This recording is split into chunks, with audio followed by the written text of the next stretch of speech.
Right. Yeah. One down.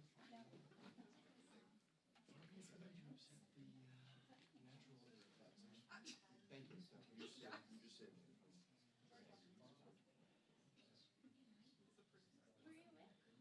Exactly. So show that as well.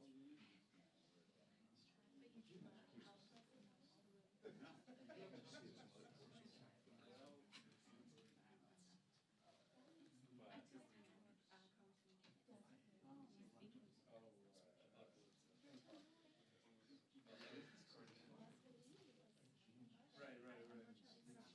So it must have been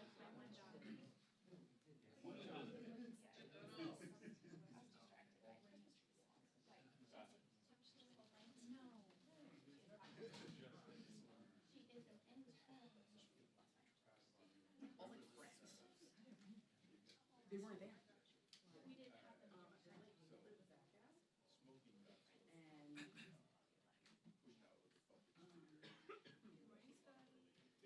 Yeah. hello.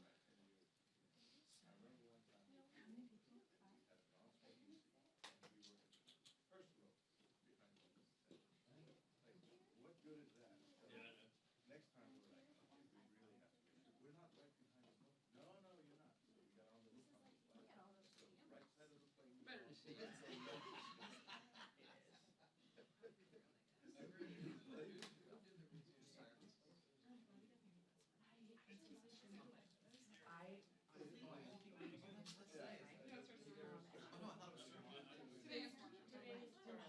I read December 1. That was like the first one I saw.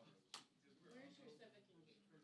Stay on top. I know, I should know this, considering being on the board. Yeah. What?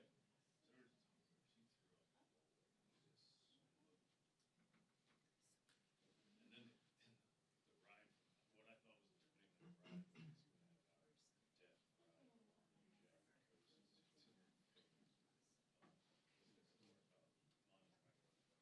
Oh, Monterey Bay. Monterey Bay, or what, yeah.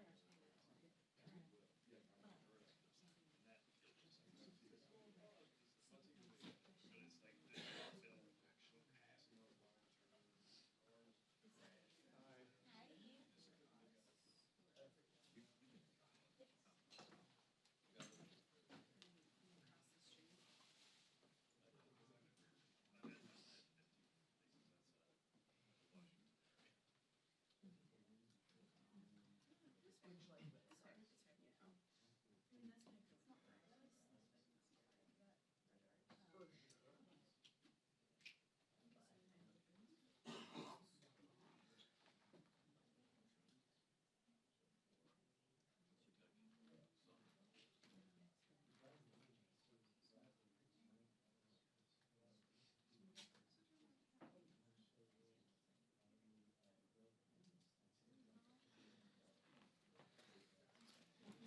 You did a bang up job yesterday. Me? I mean,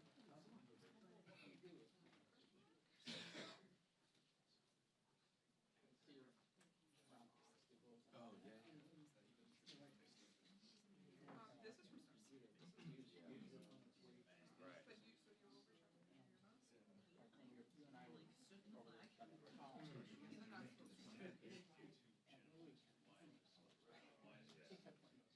Trisha said we could go. Why?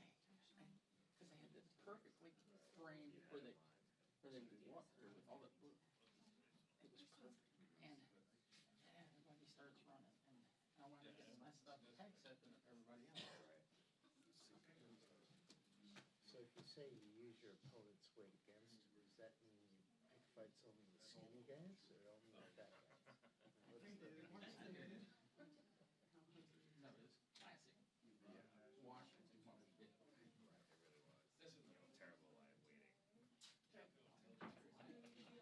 This is terrible line waiting. Everything has to be corrected. No. What's up? Well, thanks, guys. How's it coming? Trying to make You loving everything so far?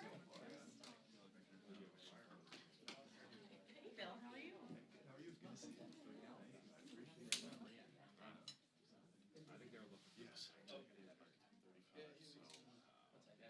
Oh, you mean like yeah. See wires. Yeah, that's right. But if it's not scary out, that's fine.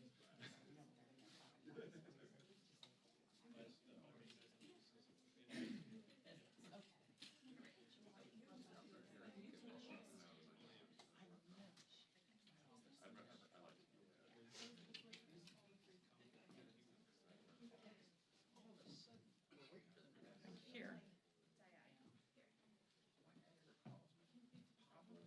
I say, you have like the vision for this, honestly. Well, we asked Rosie. Yeah. Or not Rosie.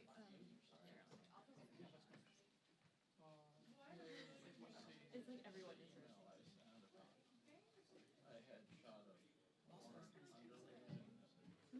had shot of Right. He always stands like right here. Yeah. But he needs to move up a little. So should I put him here? Wait a second, this is, we backed up on this, and then Pablo comes. Right here's good. Okay. And boom. So now, I'm just here. To the boss. He's, oh, they found out later. Oh, well, And then it was, I had to actually send it in my address. Please. Here, maybe? Or yeah, he can be with the boss. And then maybe Emma. and then yeah. Behind. Correct. Helps that we have some height diversity. It does. I'm thankful for the small favors that Okay, both. that I do. Yeah. They're very hands-off. I'll write that. Yeah. And with all the, I don't say it for some great guys, I'm saying this for the job. More people.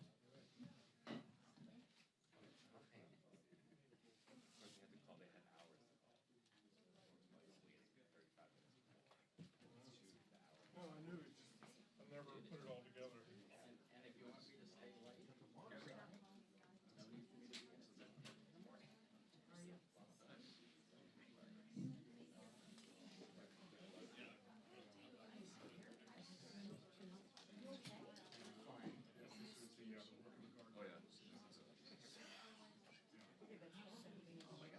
You're right. Yeah, that's true. Anything can happen. Here, I got you. That's gonna be even more busy, but. Oh, you see me here. Yeah, very similar. So 13 stitches here. So you got the whole crown was sort of submerged in a big pile behind us. So I started pulling at it. Next thing I know, this happened. I never saw it. Came out here with this thing. But I'm sorry.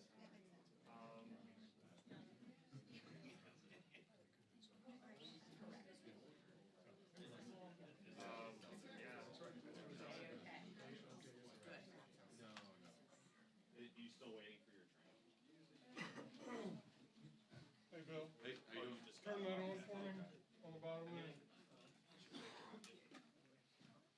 I got you. Cool.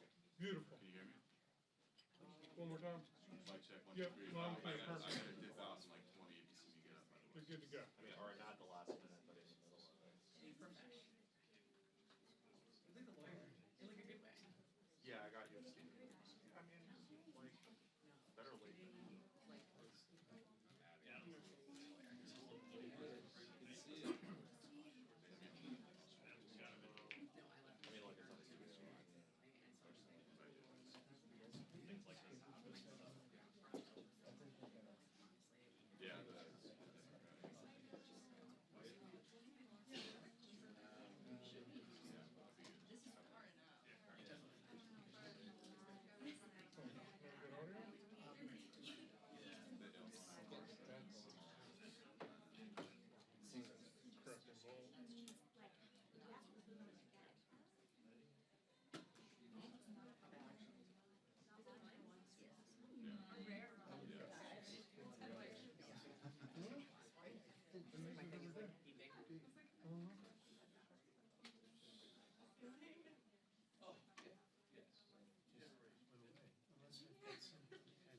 Yeah, It could be, it could be. Well, maybe I've got some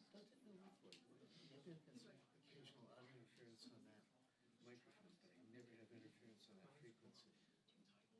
Of course.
to meet you finally. All right, so after the second one, we head over there. Okay. I'm not sure yet. I'm still testing it. Okay.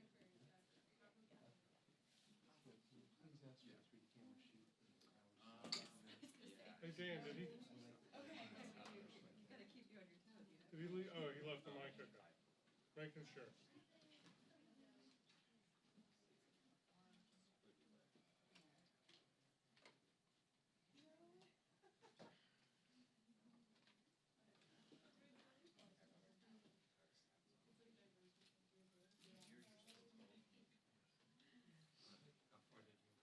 It's like 20-minute walk on the other side, then Okay. Health Station. Okay. Walk enough to get frozen. What time's this hit? 10:40. Oh. For some reason, we're gonna get up. She's running a little late. Yeah. Yeah, no, no, Her that's train. fine. Yeah, no, no, that's cool. That's cool. From Arlington. You don't want to be on TV, Danny? You can still shoot me if you want. Go for it. Oh, very cool. All right. Get the sign on LA Times. You get a farm out there? Great. Farms.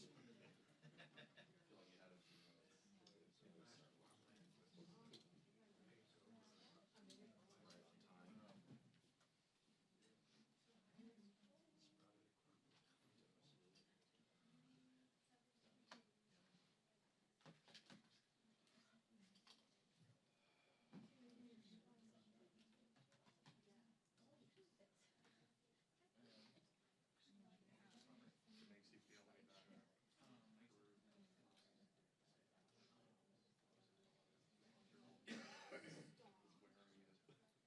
Standing on the street, thinking, what?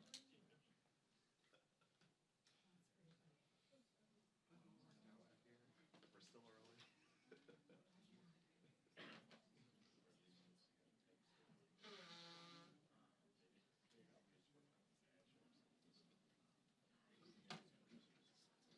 Nothing.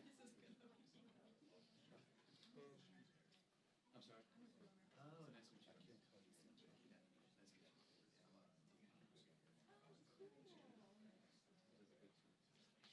Oh, I was No. right.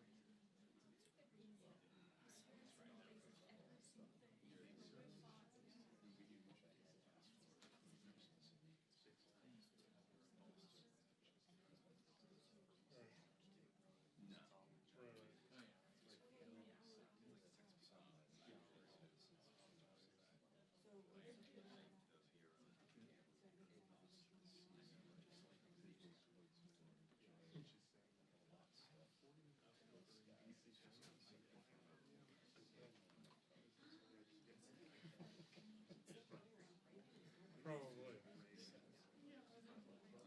Yeah. Most important thing is there's not enough time to figure out something like my life. That's not a priority.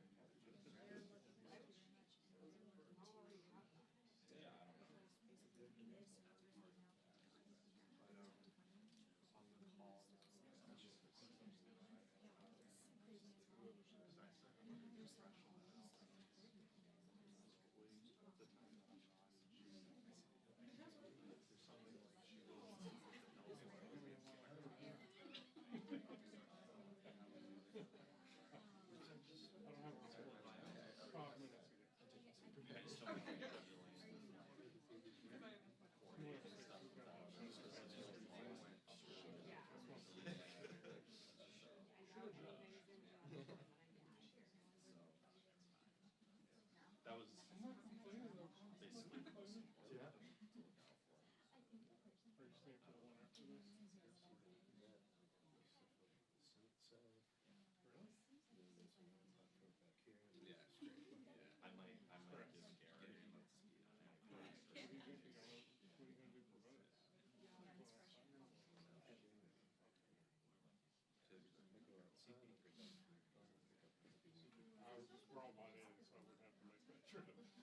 did happen, there's only like 100 camera traps. I have to have some photos of anything. You know what I mean? Clean it.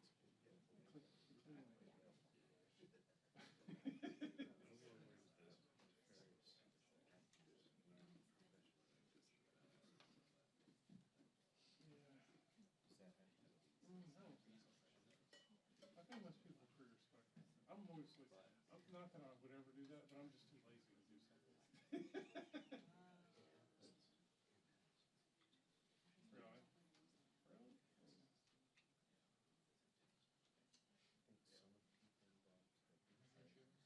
Right. Really? Like take, I mean, like, for like 6 minutes. Like if a piece of gear comes in, I tell people, just lock it up for a door you're gonna go, and I'll come in and I'll call you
I'm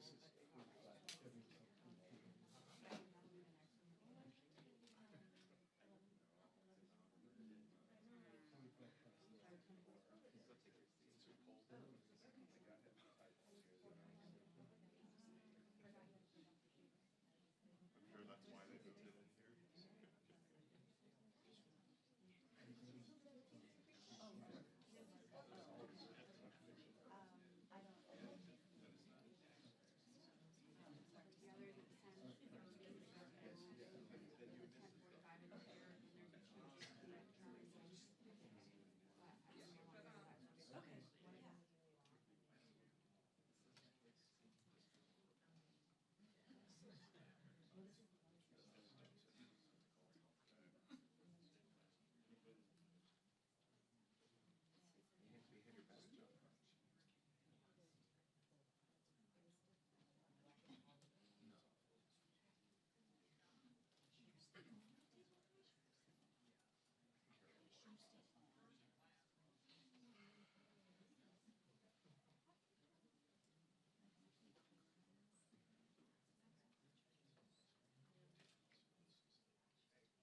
I didn't bring my box today.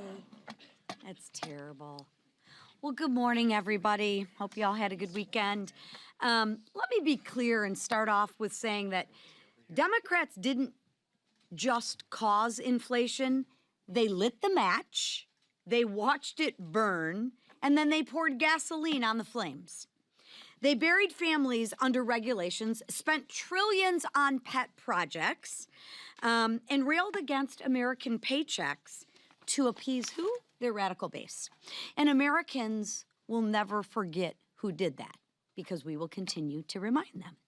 During 4 long years of Biden inflation, hardworking families actually did the right thing. They tightened their belts, they canceled vacations, they put groceries back on the conveyor belt, and they drained their savings just to keep the lights on. Because Bidenomics sent energy costs skyrocketing. Under Bidenomics, and in those 4 years, let me just paint the picture for everybody. Home heating oil shot up 44%. Gasoline climbed 48%. Electricity costs went through the roof, rising 29%. And abundant American natural gas rose 27%. Those were under the 4 years during President Biden. That economic punishment crushed the American dream for millions of Americans. But there's actually good news. Thanks to President Trump and Republicans in Congress, the comeback is underway, and America loves a good comeback story.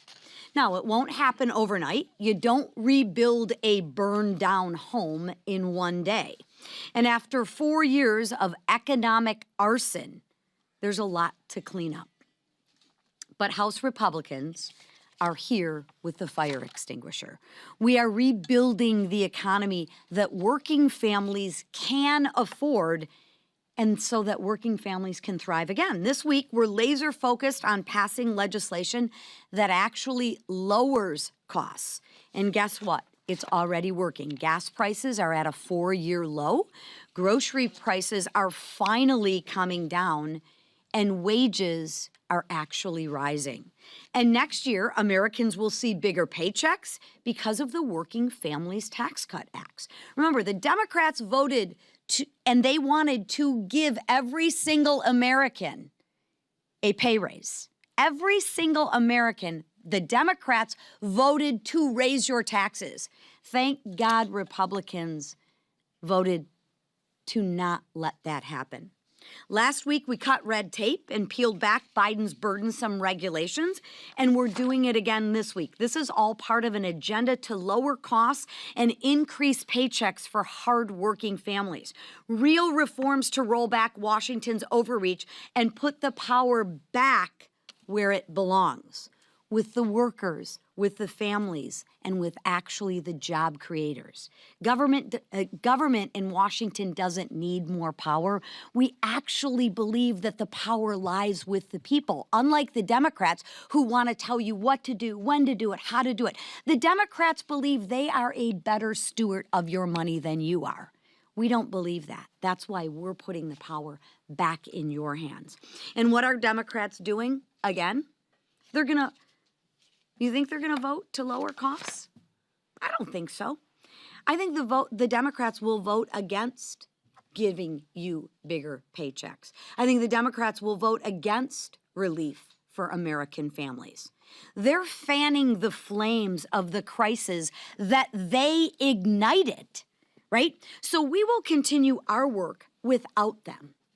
And watch how they vote, right?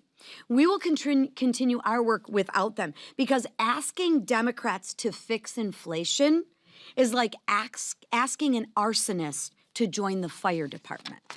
This week, we'll vote to lower electricity prices, secure supply chains, and modernize permitting to make energy more affordable again.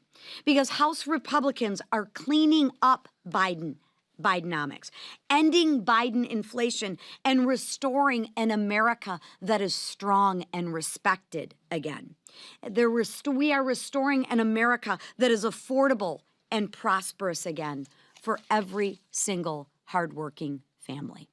And another piece of important legislation that will be on the floor this week is the NDAA, and I don't think there's anyone better here to talk about it than a Representative Kiggins. So right now, I yield to Representative Kiggins.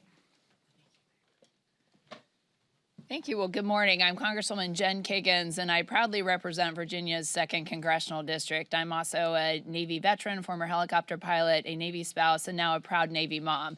So it's certainly a privilege to be here today to talk about this year's National Defense Authorization Act, which should see a vote on the floor today.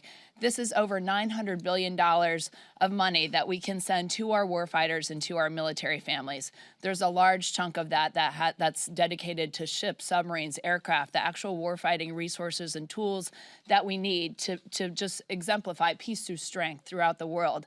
That part can't be overstated. We've done so much with this administration just to reprioritize peace through strength. That's how we keep peace in the world, is by being that deterrent, by being that strong fighting force, but also taking care of our military families and our men and women in uniform. We did so much good work last Congress with the Quality of Life Task Force, and we continued that work into this year's NDAA. We looked at pay raises. We gave a 3.8% pay raise to our servicemen and women. We looked at housing. We put $1.5 billion back into housing infrastructure improvements. We know that there's a lot of room for improvement there, and I'm thankful that the Secretary of War has prioritized a task force to specifically look at where we are housing our men and women. We looked at child care. We have money specifically dedicated to new child care facilities. We looked at DoD education. We've pressing on DODEA to look at things like no cell phones in schools that are on military installations. There's a lot of money in there for health care, that we want to make sure we're providing good health care for our men and women who serve and their families. We put other things in there for licensures to make it easy for providers to be able to serve our military community. And we even looked at things that were making it unifying the accession process, because we heard a lot of challenges with young people who want to serve, that they're being looked at differently for different types of medical history issues. So we changed those things. A lot of meaningful change. One of the things I'm most excited about is how we've prioritized our military Sea Lift Command. In the Navy, you know, we don't have as many ships as we probably should, and we're working on that shipbuilding exercise. But in the meantime, I have my military Sea Lift Command folks who are stepping up, who are civilian partners and providing that peace through strength on the seas. And we left them out a little bit of the discussion with the quality of life issues. So we included them back this time. We took out pay caps for military Sea Lift Command pay. We made sure that our military Sea Lift Command members could shop at the commissaries and exchanges. We're protecting our commissaries, making sure that they are available and there for our military families. So a lot of good things to take care of the people who serve, but then also that technology integration piece, the contract awarding, the procurement acquisition reform. We've done many, many good things to the tune of over $900 billion. So it's a privilege to have been a part of the team that put that together. It's a mission that we all share here in Congress on both sides of the aisle, of taking care of our military and making sure we remain the greatest in the world. Thank you so much. And with that. Thank you, Jen. Fraud, fraud, and more fraud. It seems like every day there is a new discovery of stolen taxpayer dollars in my home state of Minnesota. And who is smack dab in the middle of it? The self-acknowledged liar, incompetent, failed governor, and failed vice presidential candidate Tim Walz.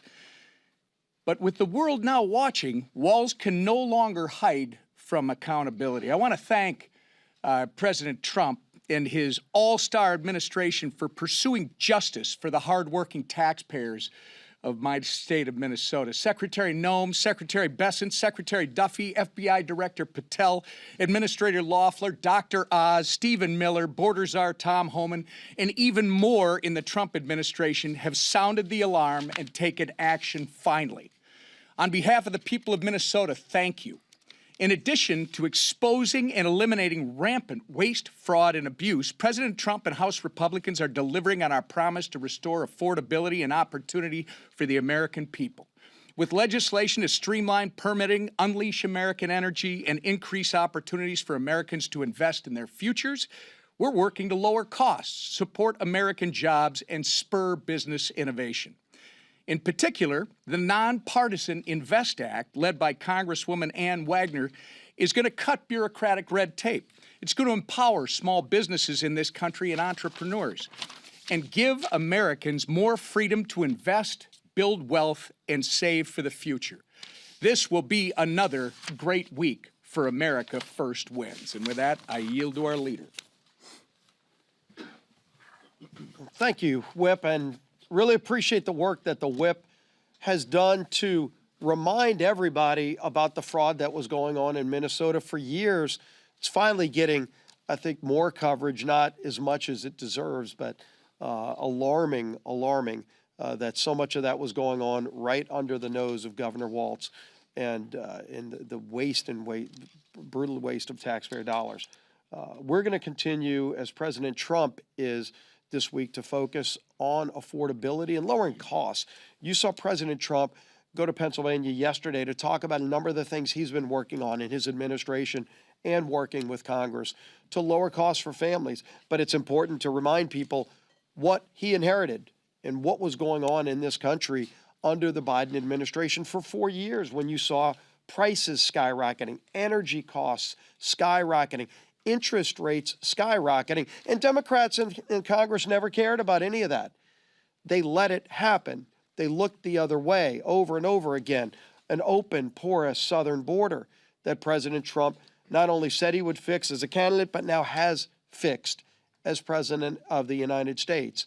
And when he talks about the things that he's doing to lower inflation, we're finally seeing some relief, but we're going to continue working to lower costs for families.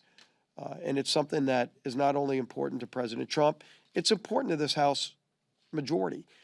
You know, we talked a lot about health care in these last few weeks here at this podium, but our committees have been working on very serious proposals, all focused on lowering costs for 100% of American families. While Democrats talk about less than 10% of the American people, we have been talking about what we can do to lower health premiums for 100% of American families, while also giving options to people who are trapped in unaffordable Care Act plans. Where Democrats want to keep them trapped, we want to give them options. And so we've been working and meeting with different caucuses within our conference for weeks. The committee chairs have been talking about the very specific bills. We've been meeting and getting ideas from a lot of our members who have great, passionate ideas on health care. The Doctors Caucus, doctors who practiced medicine in the private sector and then they came to Congress. They still have great ideas about how to restore the doctor-patient relationship that Obamacare broke. So many things about health care that the Affordable Care Act just destroyed, starting with the title of the bill. Nothing is affordable about the Affordable Care Act, and Republicans want to fix that. And so what we did today in our conference just a little while ago is had a really productive discussion about all those ideas that the committees have been working on, not just ideas, actual bills. And we are now focused on bringing a number of those bills to the floor next week that we have consensus on. There are still some areas that we don't have full agreement upon, and we're going to keep working on those. And we've committed to work on those early in the next year, but starting next week, voting in the House on bills that will focus on lowering premiums for 100% of Americans. Let's see where Democrats stand when it's not just giving money to insurance companies and propping up failed Obamacare plans, but actually helping 100% of Americans have better choices and lower health care premiums. So we're going to continue bringing bills to the floor that work on fixing problems that Democrats have created and delivering on the promises we made to the American people. And our champion, who is our lead person who is helping unify this very narrow Republican majority, but very effective Republican majority, is our Speaker of the House, Mike Johnson. Thank you. Good morning. Our majority is narrow, but we were happy to add a new member this past week, and we've administered the oath now to Representative Matt Van Epps of Tennessee. You're really going to love him. He's a combat veteran and a dedicated husband and father, a very effective state official from Tennessee, and now he will be representing the folks of Nashville and 14 counties here, and we've added him to his committees this morning formally and officially, so he is hit the ground running. There is a lot going on here. We wanted to talk with you about some of those things this morning, and I'm so grateful for this leadership team for giving you the report so far, and for Representative Kiggins, who is an extraordinary member of Congress, as you know, a decorated veteran and somebody who's so committed to our nation's defense and our military servicemen and women, and her expertise and all these things has been so greatly appreciated. We're glad to have her this morning. Now, look, we've had one of the most consequential, most productive, most successful Congresses in the history of this institution, the 119th Congress. In spite of those small margins, the Republican majority has been working in lockstep with the Republican majority in the Senate, even though that one's small as well, and of course with our strong Republican president and his administration. And the results of that cannot be questioned. And I see this false narrative right now, oh, they haven't done enough. Oh, pray tell. Listen, the Working Families Tax Cut, the big, beautiful bill, took about 6 months of the first part of this Congress to put together because it was so consequential and so comprehensive. And there are so many things in that bill that our members are going to be so excited to go and run on and talk about in the upcoming election cycle, because we inherited an absolute disaster from the Biden administration. Virtually every area of public policy was decimated, and we had to rebuild from the ground up in many of these places and make all sorts of changes and reforms to get America back again. And we did, and we put it all in this one landmark piece of legislation that will have consequences for generations, and it will be seen and written by history to be one of the biggest things that the Congress has ever achieved. And among those things was an approach to beginning this affordability agenda, because remember, we inherited massive inflation from the previous administration. It's no secret affordability is a flashpoint, right, in recent weeks, and we had 4 catastrophic years of Bidenomics that we inherited. The Biden administration spent like drunken sailors, and they attempted to tax and regulate their way to prosperity, and we all knew when they were doing it that it would not work. It had exactly the opposite effect. The result was inflation skyrocketed, gas prices reached record highs, homeownership declined, credit card debt increased, all those things that everybody felt and they're still feeling now.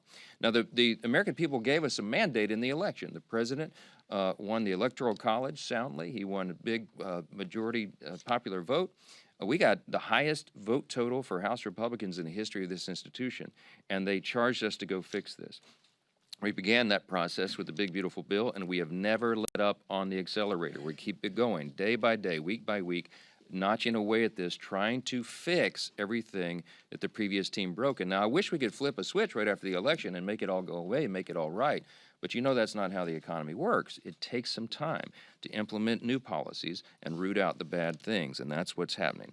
It is a fact that the Biden administration and their Democrat enablers in Congress, we cannot forget, wrecked the U.S. economy. That's what happened, and we had to take it over in January. This is why Democrats' newfound claims about affordability are just patently absurd. Okay, here are the facts, and you know this. Many of you don't write about it, but these are the facts, and they're undisputed. They broke the economy, and now they want to lecture to the American people about affordability. They opened our borders, and now they want to lecture to the American people about immigration border enforcement. They broke the American health care system. They caused premiums to skyrocket. And now they have the audacity to tell Republicans that the only way to save it is to throw hundreds of billions of dollars to health insurance companies, which would merely fuel a system that is rife with fraud, waste, and abuse. You cannot be an arsonist and a firefighter at the same time. That's the message for the Democrats. Let's be very clear about one thing. When the Democrats talk about health care affordability, okay, this catchphrase that they have, they are talking about one thing and one thing only. They are talking about continuing handouts to big insurance companies. They have no ideas, they have no desire to fix the broken system they created. They just want to subsidize it.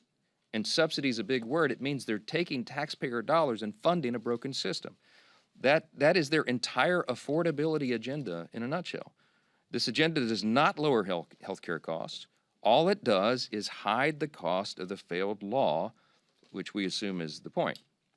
And their proposal, which is a 3-year extension of these enhanced subsidies, the Democrat COVID subsidies that they created, that they put the expiration date on for this December, that proposal to extend that for 3 years is devoid of any reforms to clamp down on the rampant waste, fraud, and abuse, and it continues to provide taxpayer-subsidized health care to Americans who are making hundreds of thousands of dollars in annual salary.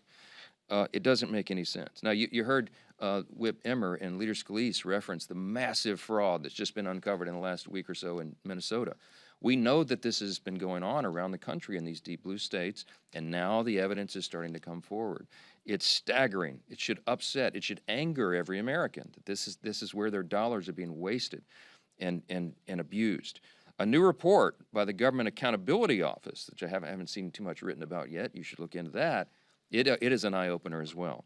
It makes clear why it would be a dereliction of duty to just extend subsidies without massive reforms to them, okay? Over the last 2 years, this is investigators at the Government Accountability Office, okay? They submitted 24 fraudulent applications for the ACA subsidies, the Unaffordable Care Act subsidies, Obamacare, okay? Of the 24 fraudulent applications that they created intentionally to just see what would happen, 23 of them were approved. These applications were completely fraudulent. The investigators did not submit any Social Security numbers, citizenship documentation, or reported income documents. And 23 of the 24 applications were still approved. 18 of those, by the way, are still receiving coverages they were as of September of this year. That means the Obamacare exchange and insurers didn't verify any of the information that they were supposed to under the law, and they proceeded to pay tens of thousands of dollars to insurance companies for people who do not exist, okay? The GAO report also found that 29,000 Social Security numbers in 2023 and 68,000 in 2024 were used to receive more than 1 year's worth of insurance coverage. In other words, multiple people were utilizing the same Social Security numbers to openly defraud the American taxpayers.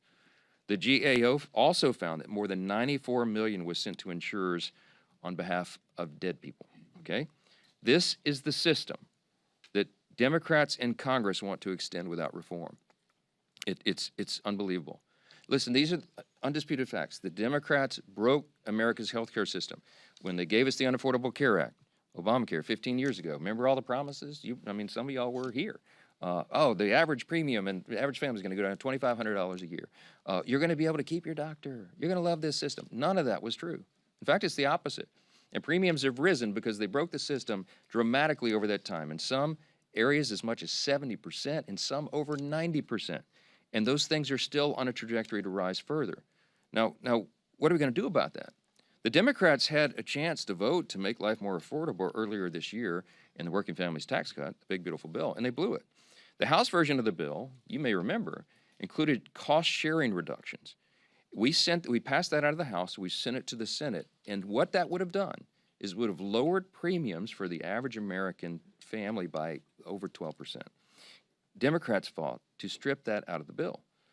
Every American watching today should remember that.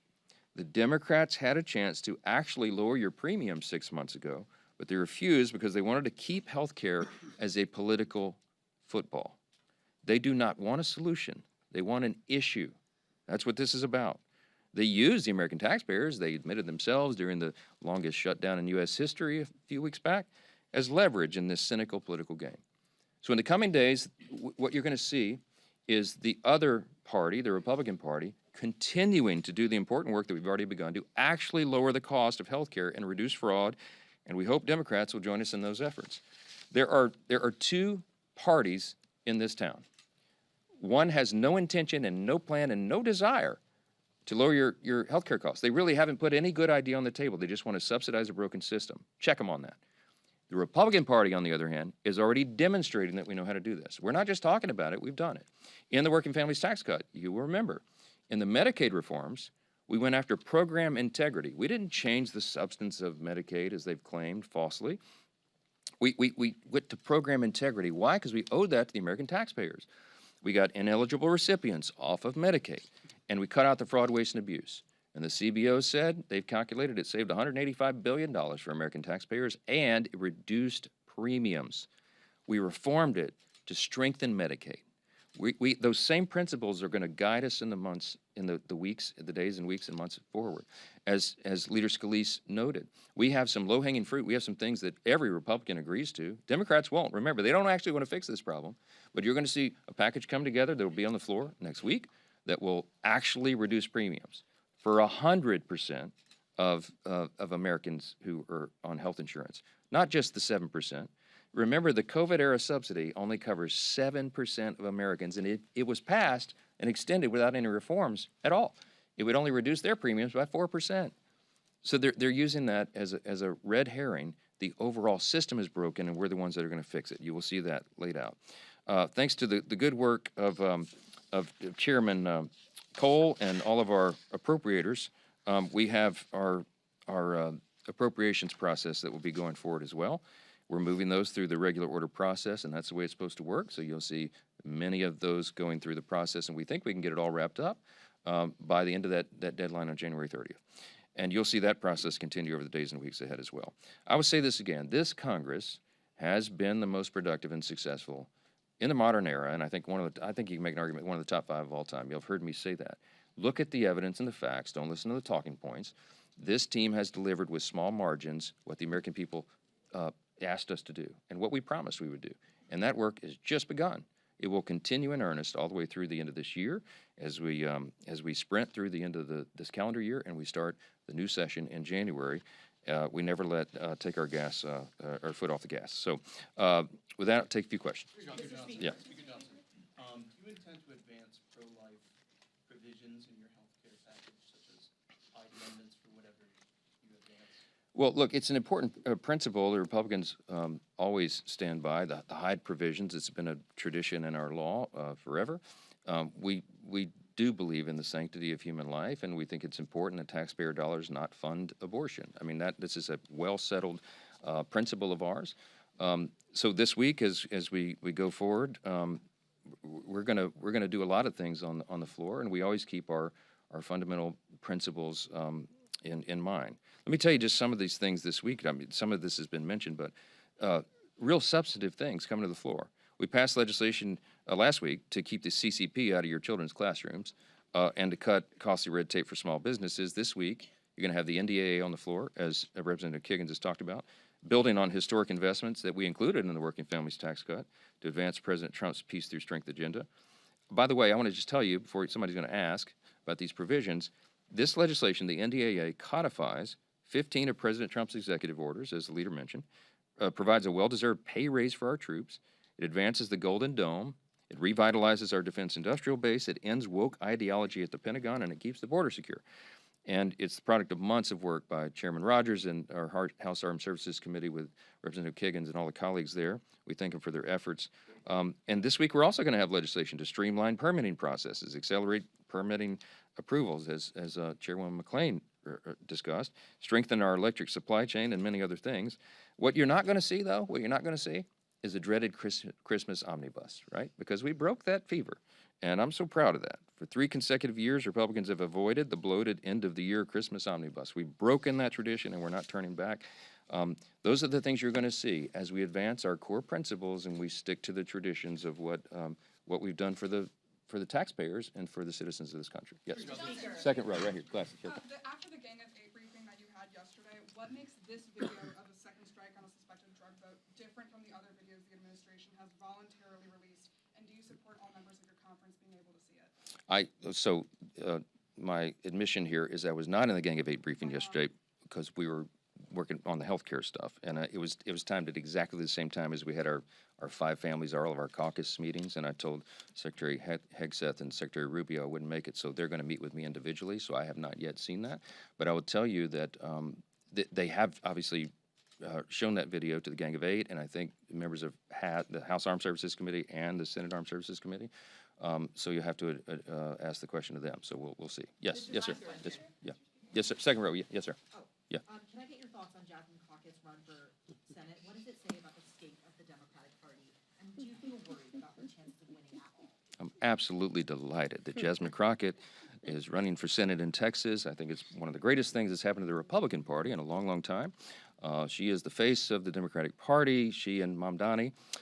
Good luck with that. I want her to have the largest, loudest microphone that she can every single day, and we look forward to having that election down there. We are going to elect another Republican senator in Texas. Texas is a red state. The people of Texas are common sense Americans, and what Jasmine is trying to sell will not be purchased by the folks of Texas. That is my prediction. Yes, yes. Thank you. Thanks so much. When will you be meeting with Secretary Hegseth and Secretary Rubio?